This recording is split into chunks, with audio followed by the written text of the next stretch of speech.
Bom, gente, eu quero fazer uma reflexão com vocês, mas eu fiz uma exposição que eu vou repetir aqui por diversas vezes, para que possamos avaliar. A modernidade trouxe inúmeros benefícios para nós, e essa é uma grande verdade. E dentre esses benefícios, os dispositivos, como smartphone, como iPad, como tantos outros. E nós acostumamos trazer esses dispositivos para a igreja, ao invés de trazermos a Bíblia convencional, de papel. Diante de uma exposição que eu ouvi, uma preocupação se acendeu na minha mente. E eu queria só que você refletisse, eu não vou tornar isso obrigatório na igreja, mas eu acho que vale a reflexão. Nosso comportamento, quer gostemos ou não, ele estabelece um nível de influência e até mesmo, por que não dizer, uma posição cultural. Aquilo que um grupo grande faz de forma contínua, inevitavelmente acaba agregando-se à cultura daquele povo, daquela família, daquele bairro. É assim que funciona. Se você observar determinadas comunidades, ambientes e bairros, eles têm algumas culturas particulares. Dá para você identificar os moradores, como eles agem, como eles colocam o seu lixo, como eles recebem as suas encomendas. Tem uma série de coisas que estabelecem um ambiente de cultura. E aí me veio a preocupação, se nós pararmos de andar com a Bíblia física, nós não vamos expor isso à nova geração. Isso começou a me preocupar um pouquinho. Eu vi uma exposição do pastor Silas e me fez pensar. Algumas pessoas dizem que não deve usar os dispositivos porque neles tem outros recursos, a pornografia está dentro, Mas eu acho que não, é muito maior do que isso. Nós corremos o risco de ver a Bíblia sendo banida das mãos das pessoas, principalmente de nossas crianças, de nossos adolescentes. Eu pensei nisso porque uma das coisas que temos o hábito de fazer aqui, quando apresentamos um bebê, é entregar para ele uma bibliazinha, com a proposta de que aquilo o acompanhe para o resto da sua vida. Eu queria que nós retornássemos a esse hábito. Eu entendo uma turma mais jovem, que às vezes vem para a igreja, depois vai fazer um lanche, e é muito mais cômodo trazer a Bíblia no seu celular. Eu entendo que as pessoas vão alegar uma série de coisas, mas eu queria que você pensasse um pouco sobre isso. Isso me causou uma preocupação, e eu vou te mostrar por que é que isso basicamente já se transformou numa cultura. Até mesmo a exposição dos textos no telão, às vezes você não sabe se você está gerando um conforto excessivo que faz com que as pessoas não tenham mais a necessidade de ter a Bíblia. É uma preocupação, certo? Por favor, sem nenhum tipo de preconceito, é só para a gente entender como as coisas. Quem aqui hoje não tem uma Bíblia de papel em sua mão? Certo? Você está aí no seu dispositivo ou não trouxe? Porque você sabe que o texto vai para ali, você vai conseguir ler. E eu gosto também de ler aqui, porque eu sei que muitas pessoas não leem, até mesmo com ela na mão e no smartphone, eles não abrem porque ela vem para cá. Então, para mim, de alguma forma, eu estou entregando a você a possibilidade de fazer uma leitura. Então, quem aqui não tem uma Bíblia de papel hoje? Não tem, que eu digo, não trouxe. Levante a mão, por favor. Basicamente 50%. Você entendeu como isso já é o sinal de uma cultura? Você pode achar que tem poucos prejuízos, mas como eu ainda não sei o resultado de fato, ok? Eu acredito que o conselho melhor para nós é mantermos o contato com a Bíblia. O contato com ela, para aqueles que manuseiam, sabem o quão importante ele é. Mas é só uma reflexão, tá certo? Eu quero ler com vocês Atos dos Apóstolos, e vou continuar colocando aqui sim, tá bom? Pode deixar que eu não vou parar de colocar não. Capítulo 8 de Atos, verso de número 27. O tema da minha mensagem é um caminho seguro no Evangelho de Cristo. Deixa eu ver se eu consigo te ajudar de forma mais firme, certo? Criando para você um roteiro, uma forma cuja qual você consiga se manter firme e constantes. Talvez esse seja o nosso grande desafio. Vamos aqui. Deixa eu ver se essa tradução está. 27. Vamos lá. Filipe levantou-se e foi. Havia um etíope, eunuco, alto oficial de Candace, a rainha dos etíopes, o qual era superintendente de todo o seu tesouro. Ele tinha vindo adorar em Jerusalém e estava regressando ao seu país e, assentado na sua carruagem, vinha lendo o profeta Isaías. Então o Espírito disse a Filipe: aproxime dessa carruagem e acompanha. Correndo para lá, Filipe ouviu que o homem estava lendo o profeta Isaías. Então perguntou: o senhor entende o que está lendo? Ele respondeu: como poderei entender se ninguém me explicar? E convidou Filipe a subir e a sentar-se ao seu lado. Ora, a passagem da escritura que ele estava lendo era esta: foi levado como ovelha ao matadouro, e como um cordeiro mudo diante do seu tosquiador, ele não abriu a boca. Na sua humilhação lhe negaram justiça. Quem poderá falar da sua descendência? Porque a vida dele é tirada da terra. Então o eunuco disse a Filipe: peço que você me explique a quem se refere o profeta. Fala de si mesmo ou de outra pessoa? Então Filipe explicou, e começando com esta passagem da escritura, anunciou-lhe a mensagem de Cristo. Seguindo pelo caminho, chegaram a certo lugar onde havia água. Então o eunuco disse: eis aqui a água, o que impede que eu seja batizado? Filipe respondeu: é lícito se você crê de todo o coração. Então ele disse: creio que Jesus Cristo é o Filho de Deus.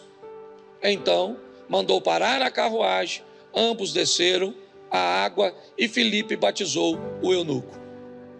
Quando saíram da água, o Espírito do Senhor arrebatou Filipe e o eunuco não o viu mais, e este foi seguindo o seu caminho cheio de alegria. Feche seus olhos. Senhor nosso Deus e Pai, em nome de Jesus, eis aqui a tua palavra. Continua falando conosco. Fala conosco, Senhor, e nos ajude a trilhar neste caminho de forma segura, saudável e firme, pelo poder do nome de Jesus. Amém. Glória a Deus. Amém. Bom, a perda dos relacionamentos, principalmente afetivos, ao longo da nossa história, e aqui eu vou falar, do Brasil, em particular do Sudeste. Eu não conheço a cultura total de todos, os nossos estados, mas já não é de hoje que as festas que promoviam a unidade familiar, a comunhão entre as famílias, elas vêm perdendo força até mesmo das famílias mais tradicionais. os mais velhos que eram tidos como um ponto de convergência, fazendo com que seus filhos migrassem, mesmo depois de morarem em outros estados, até mesmo em outros países. Tiravam o tempo de Natal, Páscoa e outras festividades que promoviam a unidade da família. De um tempo para cá, as festas que promovem a individualidade tomaram o lugar e a força, e tudo aquilo que unia as famílias cada vez está mais fraco, por causa da agenda, né, tão ativa da maioria de nós. Essa é a grande verdade. Isso fez com que os relacionamentos acabassem esfriando um pouco. E como eu disse, aquilo que vivemos estabelece uma cultura. Se os relacionamentos familiares esfriam, automaticamente eles irão influenciar nossos relacionamentos interpessoais, que talvez não sejam tão aquecidos, tão próximos.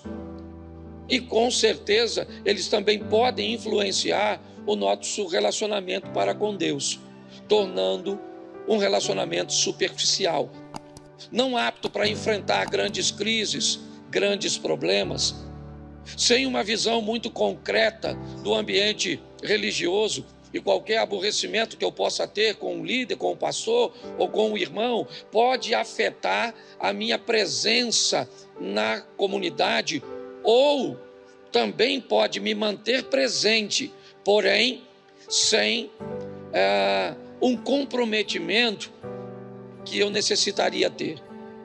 Então, um caminho seguro é o que nós estamos precisando no Evangelho de Cristo. Envolto em tantas informações, quando você abre o celular, um pastor hoje enfrenta inúmeras dificuldades. Eu não sei quantas mensagens bíblicas, mesmo que sejam de segundos, você ouviu durante esta semana. Eu não sei quantas exposições, interrogações, dúvidas que pessoas provocam na internet, questionando os textos bíblicos, questionando milagres, questionando passagens bíblicas. E a grande maioria das pessoas, elas não têm muito tempo de investigar. Então elas ficam muitas vezes simplesmente com a informação que recebe. E aí qual é o grande desafio das lideranças e da igreja? Aproximadamente com 4 horas por semana, certo? 2 horas num culto semanal e 2 horas num culto de final de semana como esse. Aquele que está na tribuna, no altar, ele tem a missão de oferecer àqueles que ouvem um nível de informação que consiga, primeiro, neutralizar todas essas outras informações e, mais do que isso, instruir os membros a lidar de forma mais firme e constante com o Evangelho da salvação de Cristo Jesus. Vou começar por esse texto, tá certo? Porque ele nos expõe primeiro onde o Evangelho de Cristo já chegou. O Evangelho já está muito longe. Ele já desceu à África, descendo pelo Egito, e ele já chegou à Etiópia. Tá certo? O texto que nós lemos, ele diz que um etíope, um indivíduo da Etiópia, certo, que trabalhava para a rainha Candace, a rainha dos etíopes, ele se converteu. O Evangelho chegou até ele, as boas novas chegam até ele, e ele então, motivado por esta informação, mesmo com pouco conhecimento, é verdade, mas ele se desloca da Etiópia até Jerusalém para adoração. É isso que o texto está dizendo. Ele então está retornando, após adorar, ele está retornando de Jerusalém para a Etiópia, depois da adoração. E Filipe é comissionado por Deus a encontrar com esse etíope. Ele é alfabetizado, é um etíope, certo? Que apesar de ser um funcionário, apesar de ser um africano, num ambiente, né, tão antigo, ele era alguém que tinha acesso às escrituras, e mais do que isso, Não era qualquer pessoa que tinha a possibilidade de carregar em sua mão um texto do Velho Testamento. As literaturas não eram tão comuns como hoje. Ele não vai simplesmente para Jerusalém para adorar. Ele vai para Jerusalém com o texto das Escrituras do Velho Testamento em suas mãos.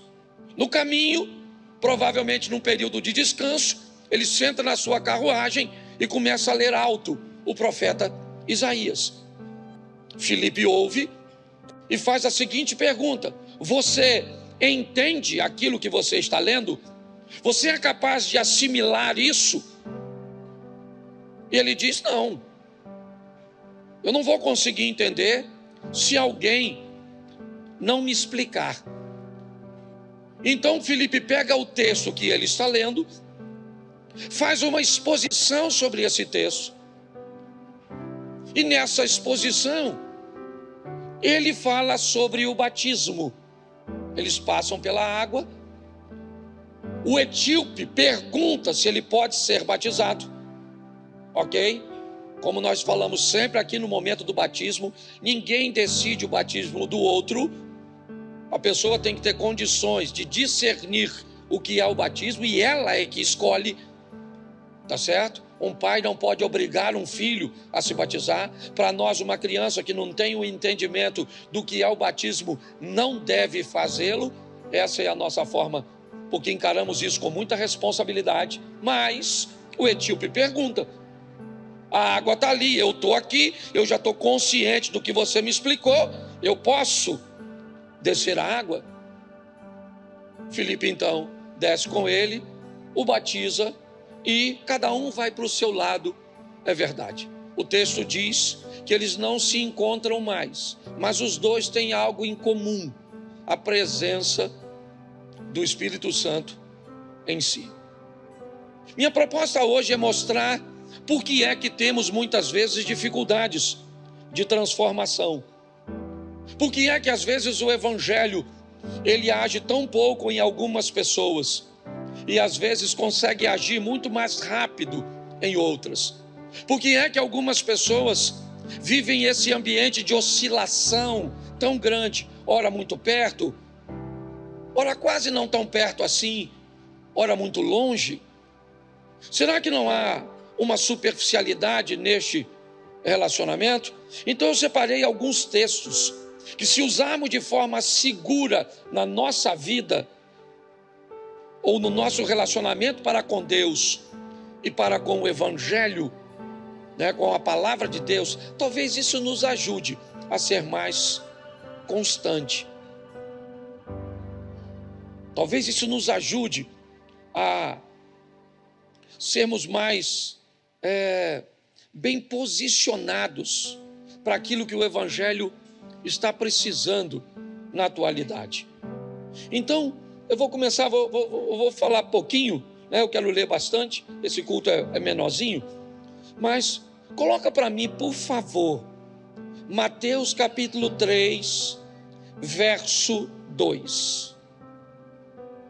Mateus 3, 2. Depois nós vamos Marcos 1, se quiser anotar aí, e Lucas 24, 47. Mateus 3, 2, Marcos 1, verso 4, Lucas 24, 47.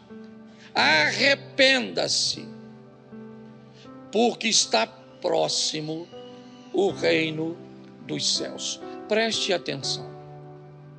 Apelos que convidam pessoas à frente devem ser muito bem feitos, elaborados, serem extremamente respeitosos e cuidadosos, para não trazermos e chamarmos pessoas à frente para receber Jesus que não seja movida por arrependimento. O arrependimento é a base, é o fundamento do relacionamento que vamos manter com Cristo.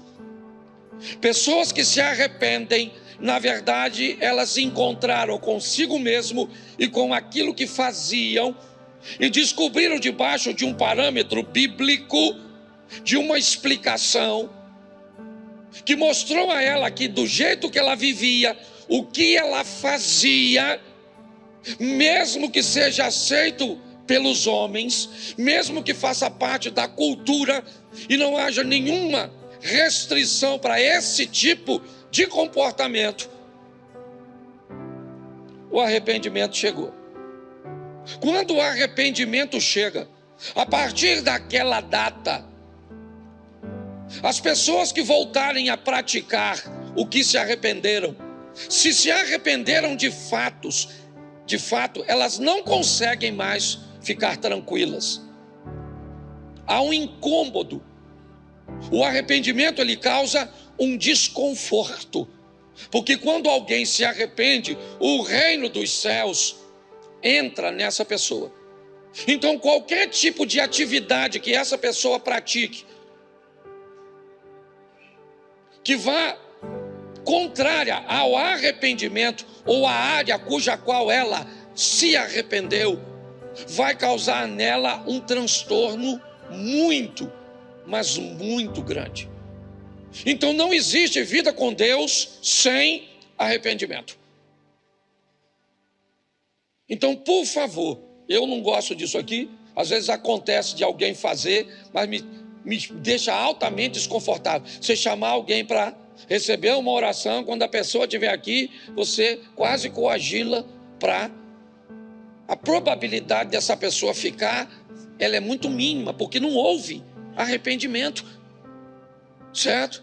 O que houve foi um ambiente de constrangimento que fez com que essa pessoa acabasse tomando uma decisão por se sentir envergonhada.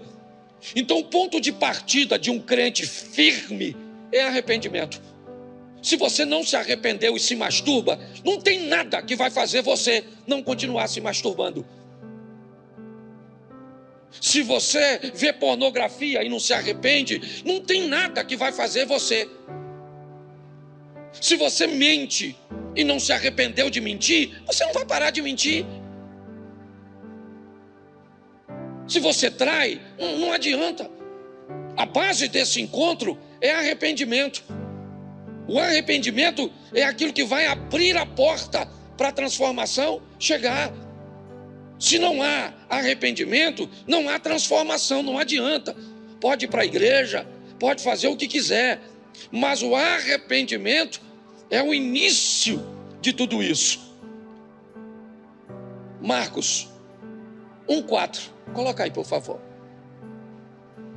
E foi assim que João Batista apareceu no deserto, pregando o batismo de quê? Para a remissão dos... Então preste atenção. Batismo de arrependimento para apagar o pecado. Tá certo? Apagar o passado. E é assim que funciona, aquilo que foi feito. Lucas 24:47. Lucas 24:47. Isso. E que em seu nome se pregasse o arrependimento para quê? Para a remissão de pecados a todas as, começando por... Então, o arrependimento, ele é a base. Ok? A base. Se não há arrependimento, a probabilidade de haver mudanças firmes e constantes... Pastor, fulano estava aqui na igreja, cantando, agora está lá fora, bebendo, fazendo isso. Como é possível? É simples. É porque não houve arrependimento. Se não há arrependimento, a pessoa pode voltar a fazer sem nenhum peso, sem nada. Então, se nós queremos, qual área você precisa mudar? Não dá para se arrepender de tudo instantaneamente, não. Você identifica quais são as áreas mais desafiadoras? E tem gente que se converte, por exemplo, de seus vícios, mas não se converte na parte financeira. Tem gente que converte na parte financeira, mas não converte com os vícios. Nós temos diversas áreas que precisarão passar por um ambiente de conversão. A conversão por si só, ela não muda uma pessoa por inteiro de uma vez. Muitas vezes ela vai avançando, ganhando território. Sabe a questãozinha da guerra? Avança, conquista, protege. Depois que eu protegi, eu avanço, conquisto e protejo. Avanço, conquisto e protejo. Porque se eu avanço, conquisto e não protejo, inevitavelmente o meu inimigo pode vir e tomar novamente. Trazer em mim uma prática anterior, cuja qual eu havia até, ou tinha a sensação de que havia abandonado. Então, se você quer, pastor, como é que eu sei que eu manifesto uma postura de arrependimento? Mateus 3:8. Coloca para mim. Mateus capítulo 3, verso 8. Não precisa anotar não, que isso vai ficar gravado, depois você pode ver. Produzir o quê? Fruto digno de arrependimento. Olha só. Essa semana eu fui fazer um evento em Belo Horizonte. E depois do evento o rapaz foi me levar para jantar. E no caminho nós começamos a conversar. E ele me disse que a mãe dele fez parte de uma igreja durante bastante tempo. Mas depois de um tempo a mãe dele resolveu mudar de igreja. Ele não é cristão, esse rapaz. E aí ele disse: mas pastor, posso falar uma coisa para o senhor? Essa segunda igreja que minha mãe foi era muito melhor do que a primeira.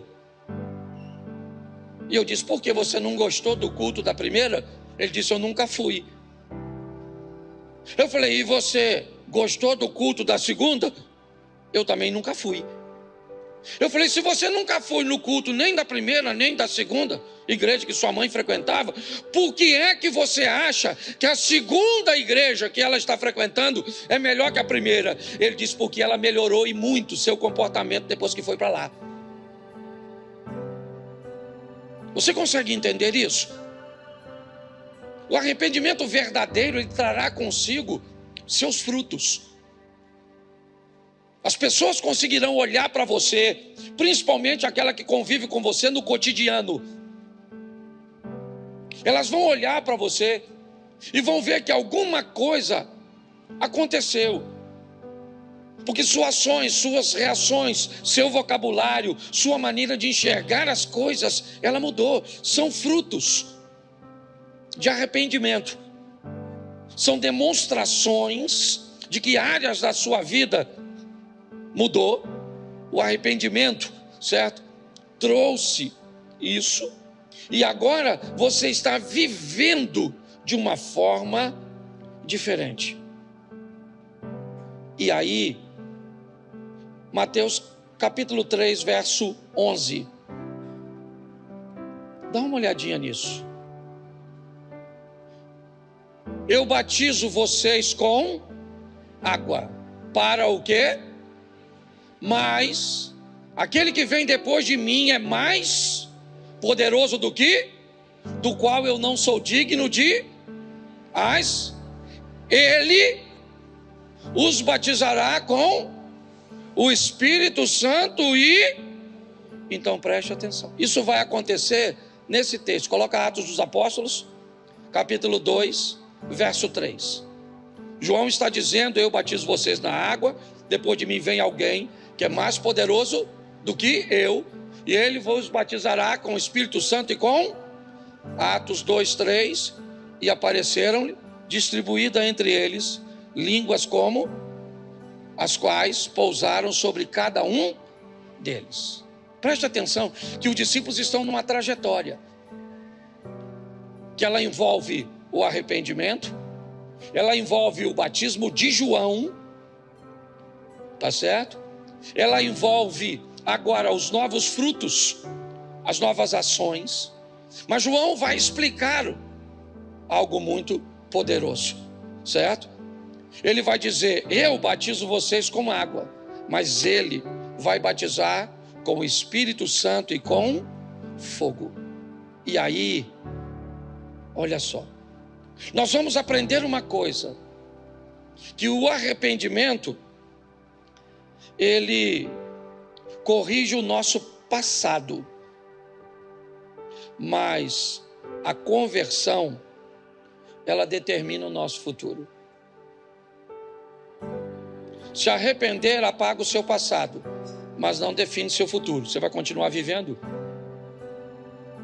Então, se o passo número 1 é arrependimento, o segundo é esse aqui que eu vou te dar agora. Atos dos Apóstolos 3:19.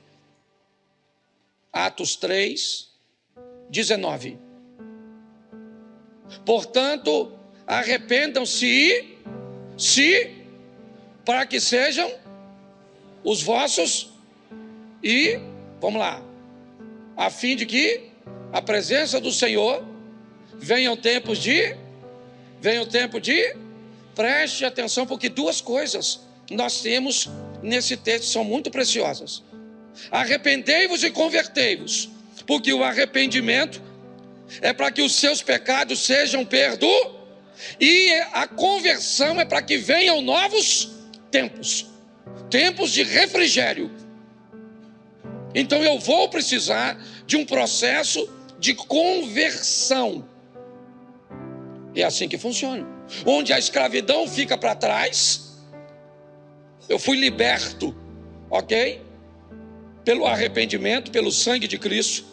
Mas agora eu me converti. A proposta é que venha para a minha vida um tempo de liberdade. É assim que funciona. Eu acho que o nosso grande desafio é entendermos isso.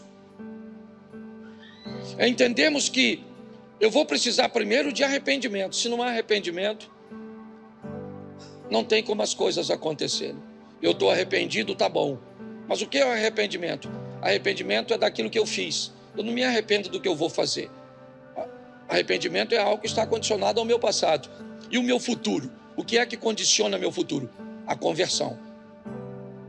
A conversão estabelece sobre mim, né, o que eu vou fazer. Eu não sou mais escravo do pecado. Não. Eu agora sou livre por Jesus Cristo. Eu agora posso viver nele uma nova vida. Pelo batismo da água? Não.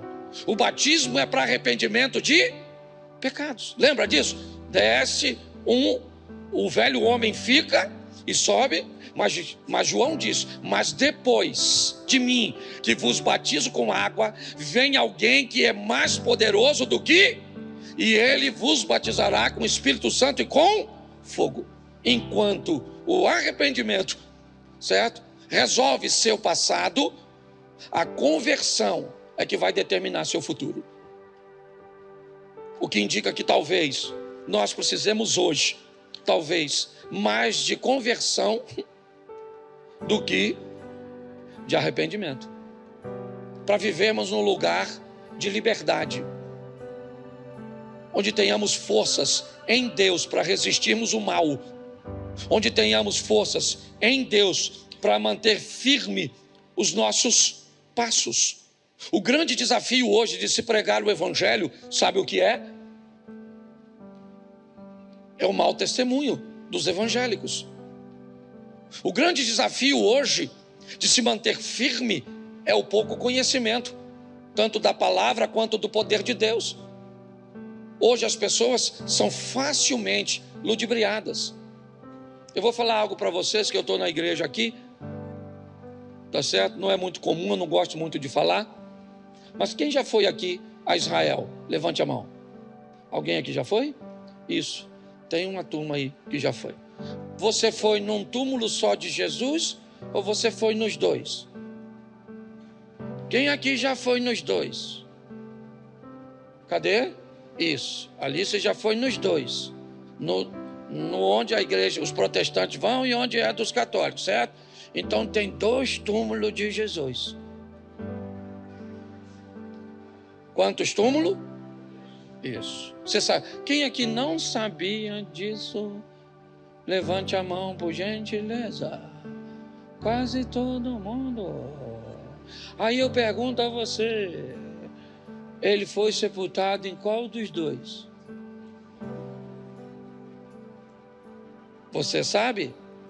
Sim ou não? Nem a maioria. Ou seja, ninguém sabe de fato. Mas aí vem uma pergunta: Esse tipo de informação é capaz de abalar a sua fé? Então você vai precisar ter que lidar com isso. Porque você vai abrir o seu celular e está lá dizendo que antes de Deus criar a Eva, Ele criou outra mulher. Já ouviu falar disso? Sim ou não?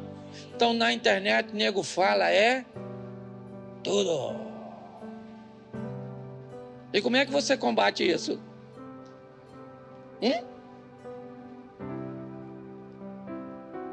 Se você não tiver firmado, meu filho, eu vou falar uma coisa para você. Ou você vai, quando você tiver, você só vai ver que está no inferno quando estiver sentindo o calor. Porque as pessoas estão tão despreparadas, não é possível.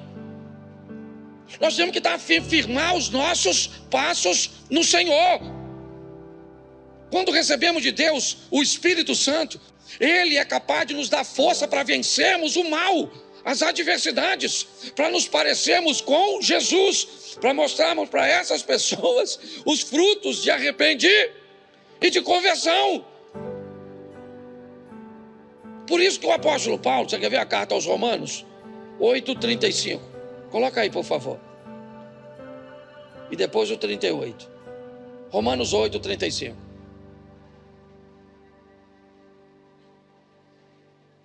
Isso. Quem nos separará do amor de... Aí, vamos lá, pergunta. Lê aí para mim, você não leu em casa? Lê aí. Será a tribulação, ou a angústia, ou a perseguição, ou a fome, ou a nudez, ou o perigo, ou a espada? Bota para o 38, irmão. Não, o 38 é que ele botou o 36. Porque estou bem, que nem as coisas, nem os poderes. Isso é muito romântico. Aquilo tudo ali, eu já vi gente ir embora porque alguém fez uma fofoca. Aliás, eu já vi gente, aqui teve gente que saiu da igreja porque não podia sentar na cadeira vermelha, lembra, Zé? Vou embora dessa igreja. Eu tinha até mandado tirar as cadeiras vermelhas, porque eu não gosto dessa cor. Certo? Mas hoje tem gente que ele lê aqui, nada, não se bananá, nem a morte, nem os principados, nem a potestade, nada. Desde que alguém não deixe você entrar. Aí você não quer mais. Esses dias eu fui com um cara, não vou falar que vocês vão saber quem é. Contar uma fofoca pela metade. E aí ele falou, rapaz, eu fui na minha igreja e não tinha lugar para estacionar. Eu falei pro camarada do estacionamento, eu vou para Macumba.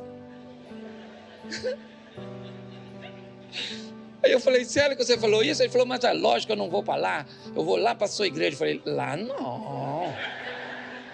Lá não tem lugar para estacionar também não. Não, vai sair fora. Então nós estamos fracos demais, gente. Você está entendendo? Nós temos que olhar para a nossa vida e nos fortalecer no Senhor. Agora, sabe o que eu descobri?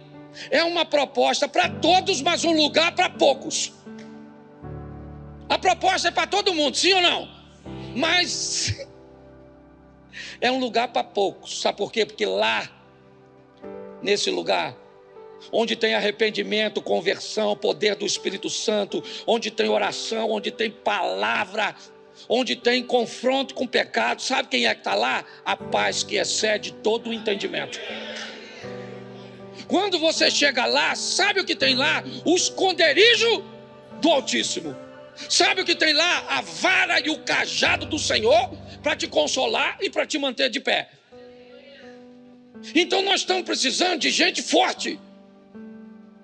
Porque nós estamos lutando, tá aí, ó, certo? Legalização de jogatina para lavar dinheiro de tudo quanto é lado. Certo? Esse negócio de matar os neném. Poxa, por que não deixa os neném nascer primeiro para matar depois? Não seria melhor? Uma das histórias mais fantásticas de aborto que eu escutei, tem católico aqui, levante a mão. Os católicos, levanta a mão, se tiver.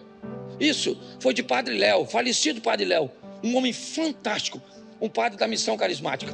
Ele foi procurado por uma moça que era mãe de um garoto e que agora estava grávida de um homem casado. Uma menina bem irresponsável, uma mocinha, né? Uma mulher. E ela procura o padre para se confessar e diz: padre, o senhor tem que me ajudar. Eu tenho um filho, eu acho que era de 3 anos, e agora eu estou grávida. E eu não tenho nem como cuidar direito desse outro, eu tenho que trabalhar, é a mamãe que cuida. O pai não vai assumir. Então o senhor tem que entender que eu não tenho como criar essa criança. Eu não tenho. Tá? Eu preciso fazer um aborto, eu tenho que entender. Não há condições nenhuma. E ele disse: calma, minha filha, calma, que Deus tem jeito para tudo. Eu vou ajudar você a fazer uma... Ele falou: vou ajudar você. Faz o seguinte: você volta aqui semana que vem e traga o seu menino de 3 anos. Eu quero conhecê-lo. E ela foi. E depois retornou com o garotinho. E aí mostrou o padre brincou com ele. E aí ela disse: padre, o senhor vai me ajudar? Você sabe que não é. Para de palhaçada. Você sabe que a maioria dos estupros é para resolver, desculpa a expressão, vergonhice. Certo? Porque se sua mulher for estuprada hoje, você vai chegar em casa, ela vai te narrar, sabe o que vai acontecer amanhã? Você vai levá-la para o médico, sim ou não? Para verificar se o estuprador não tinha algum tipo de doença, vai tomar uma pílula do dia seguinte, vai tomar todos os procedimentos e ela vai, e mesmo sem saber se está grávida. Então não é para isso não. Isso aí é o seguinte: o cara quer passar o cerol na garotinha que não é a mulher dele, e aí ela é engravida, como é que vai? Então a gente precisa saber o que a gente está crendo. Esse negócio está uma bagunçada, danada. Certo? Até dentro da igreja. Por quê? Porque falta um ambiente onde as pessoas... Eu não estou querendo que você acredite no que eu estou falando, não.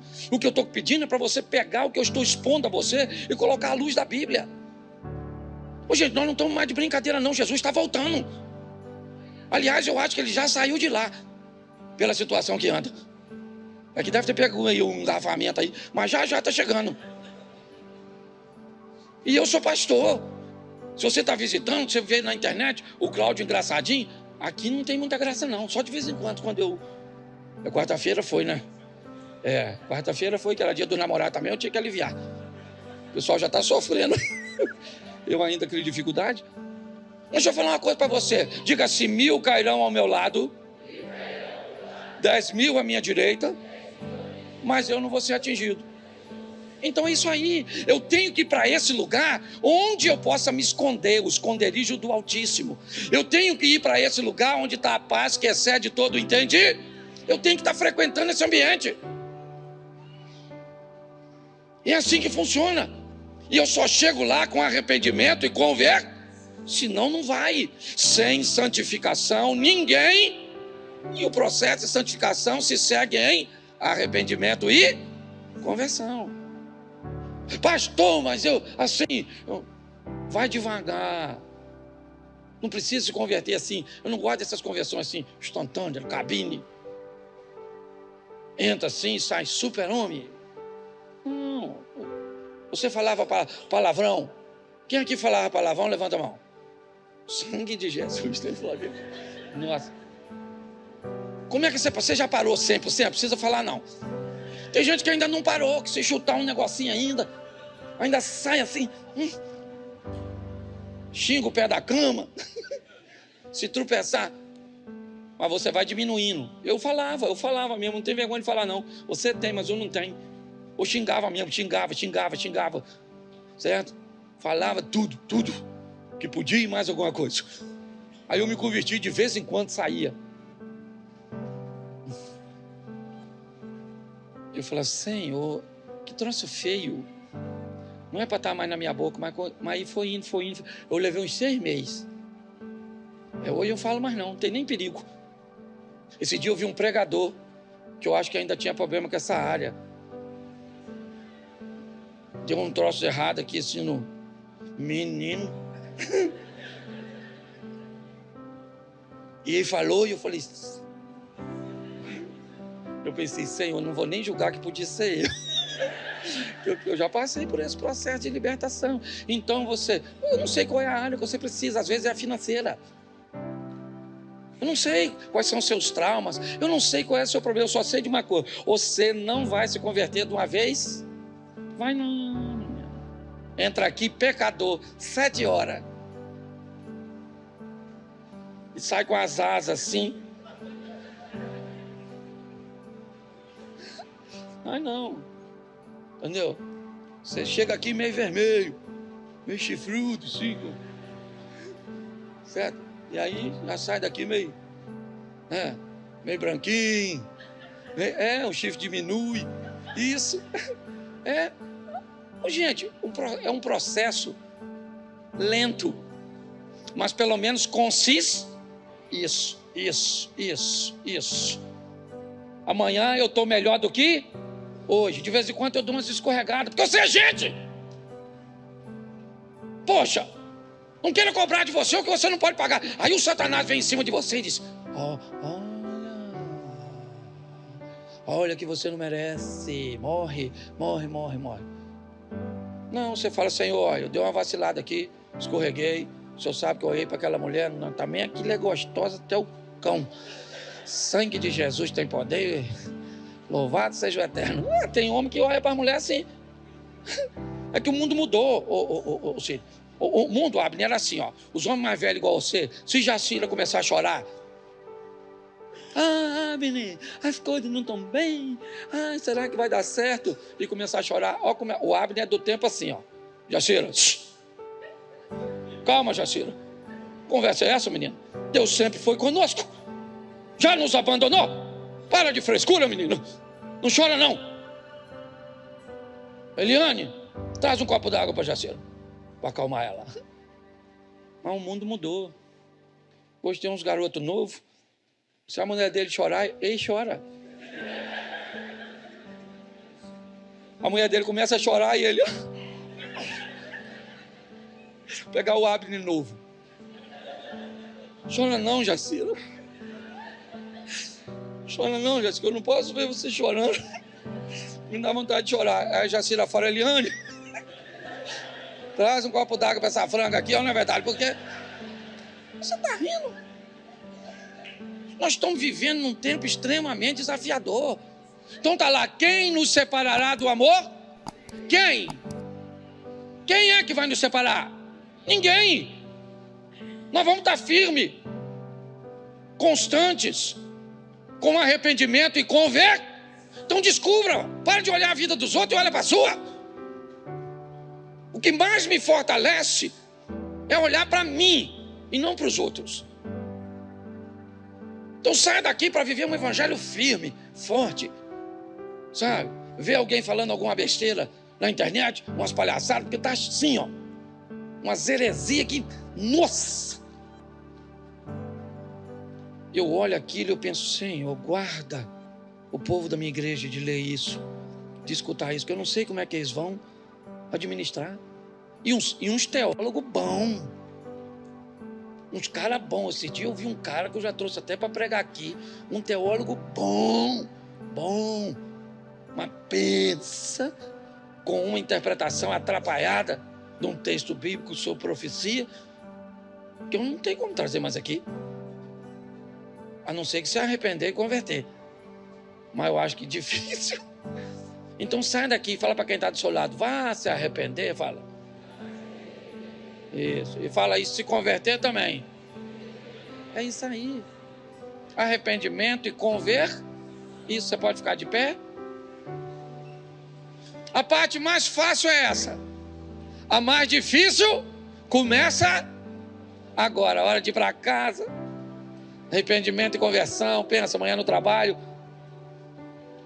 você chegar lá, agora com esse novo estilo de vida, 2 dias depois alguém vai chegar perto de você e vai falar assim: o que aconteceu contigo? Você está esquisita?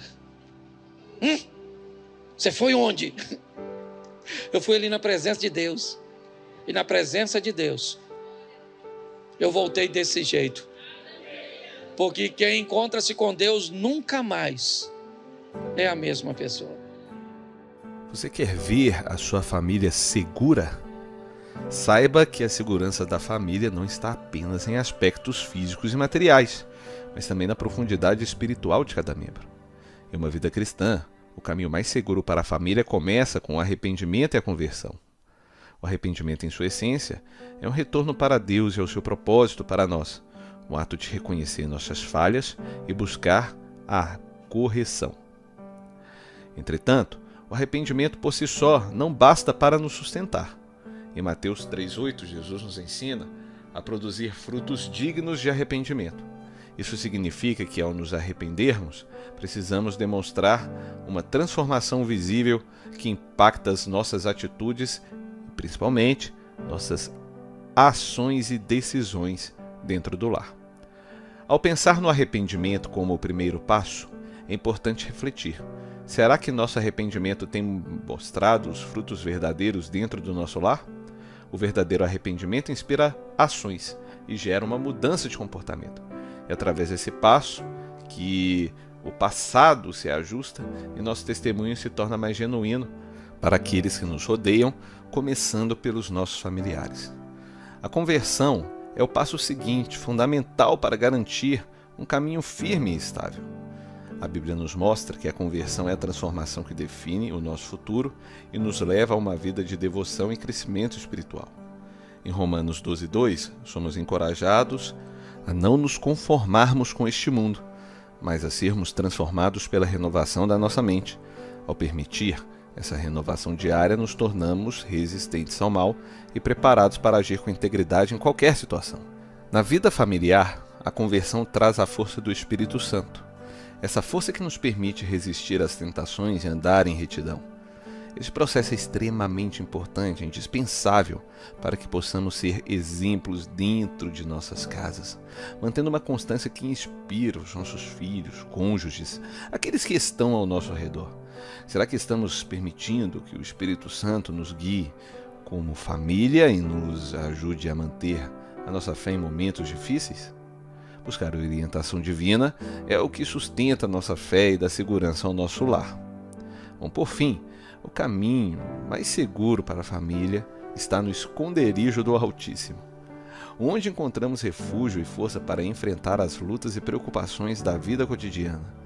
Esse esconderijo é um lugar de paz que excede o entendimento humano e a proteção divina.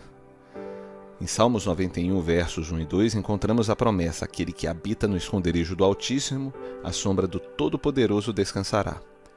Esse esconderijo não é um local físico, mas um estado de confiança total em Deus, onde nossas preocupações e ansiedades são entregues a eles. É ali que a nossa família encontra força e proteção para resistir a todas as adversidades. Em nosso lar, essa confiança deve ser cultivada diariamente, com orações, leituras da palavra e uma busca constante pela presença de Deus. Quando buscamos a Deus com sinceridade e fé, Ele nos capacita a viver os desafios com coragem e esperança, sabendo que Ele está ao nosso lado e com Ele nada pode abalar os alicerces das nossas casas. Amém? E aí, me diz o que você achou do vídeo. Foi edificante para você? Se foi edificante e você ainda não se inscreveu nesse canal, aproveite para se inscrever e ativar as notificações. Deixa aí também o seu comentário, um like, compartilhe esse vídeo com quem você ama. Isso tudo é muito importante para que esse canal continue a crescer e você continue a receber as mensagens que aqui são feitas, aqui são trazidas. Deus abençoe muito a sua vida. Até breve.